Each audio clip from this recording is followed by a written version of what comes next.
চেন্নাই টেস্টে হারের দ্বার প্রান্তে বাংলাদেশ। ভারতের দেয়া 515 রানের টার্গেটে চতুর্থ দিনে ব্যাট করছে চেন টাইগার্স। হাতে আছে 6 উইকেট।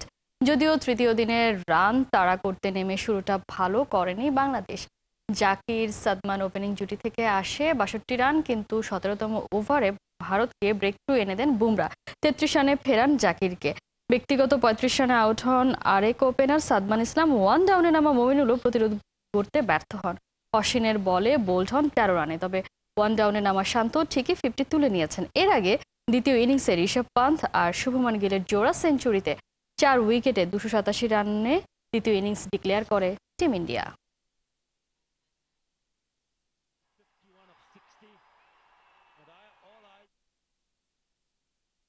চেন্নাই বড় ব্যবধানে হারতে যাওয়া টেস্ট ম্যাচে আলোচনায় সাকিবের ইনজুরি। ভারতীয় ধারাভাষ্যকার মুরালী কার্তিককে নিজের আঙুলের সমস্যার কথা জানিয়েছেন, যদিও দিনের খেলা শেষে ব্যাটিং কোচ ডেভিড হেম সোজাসাপটা বললেন বাহাত্তির ইনজুরি সম্পর্কে কিছুই জানে না টিম ম্যানেজমেন্ট। কার্তিক কি ভুল বুঝেছেন নাকি ভুল শুনেছেন?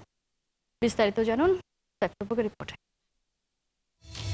সাকিবকে বোঝা কঠিন, মিস্টেরিয়াস ক্যারেক্টার। চেন্নাই টেস্টের তৃতীয় দিনে খবর বেরিয়েছে সাকিবের বোলিং ফিঙ্গার নাকি অবশ হয়ে যাচ্ছে, অর্থাৎ বোধ কম পাওয়া যাচ্ছে, সেইভাবে কনফিডেন্ট না, কিংবা ইনজুরি একটা ইস্যু চলে এসেছে, সার্জারিও নাকি হয়েছে।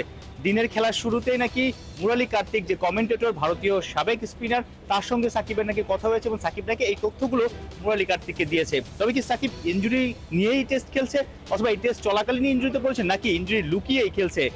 দিন শেষে ডেভিড হেম, বাংলাদেশের ব্যাটিং কোচ, এসে উড়িয়ে দিয়েছেন সব গুঞ্জন, সব কানাঘুষা। No, not aware of that at all. No, I'm not aware of that, so I don't know. গত বছর তামিম ইকবাল ফুল ফিট ছিলেন না।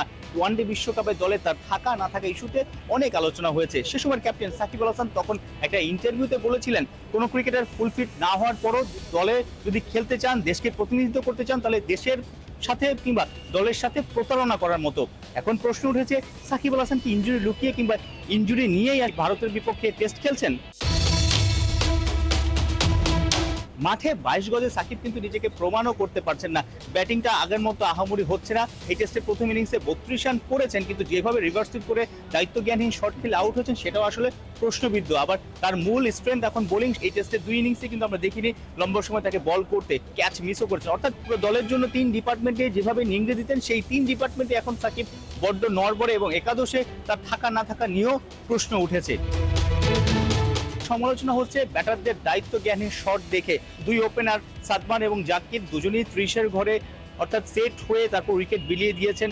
মুশফিক এবং মুমিনুল 13 রান করেছে, অর্থাৎ কঠিন সময়টা পার করার পর, অনেকটা সেট হয়ে যাওয়ার পরও তারা আসলে ইনিংসটা বড় করতে পারছেন না। প্রথম ইনিংসে লিটন এবং সাকিবে একই কাণ্ড ঘটিয়েছেন।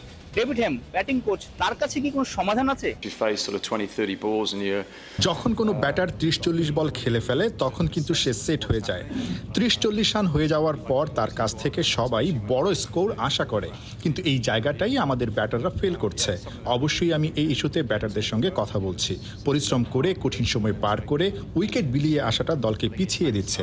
হয়তো আরও মনোসংযোগ বাড়াতে হবে। গেম প্ল্যান অনুযায়ী না খেললে বড় স্কোর করা কঠিন। ভারতীয় ব্যাটাররা শিখিয়েছেন কিভাবে আসলে সেট হওয়ার পর সেই ইনিংসটাকে লম্বা করা যায়, মাইলস্টোনে পৌঁছে দেয়া যায়। রবিচন্দ্রন অশ্বিন, জাদেজা প্রথম ইনিংসে দেখিয়েছেন, দ্বিতীয় ইনিংসে শুভমান গিল, ঋষভ পন্থরা দেখিয়েছেন। আসলে এই ব্যাটারদের ব্যাটিং দেখে বাংলাদেশের ব্যাটাররা কবে শিখবে? কানপুরে কি পজিটিভ কিছু দেখা যাবে? সাইফুল রূপক, 71, চেন্নাই, ইন্ডিয়া।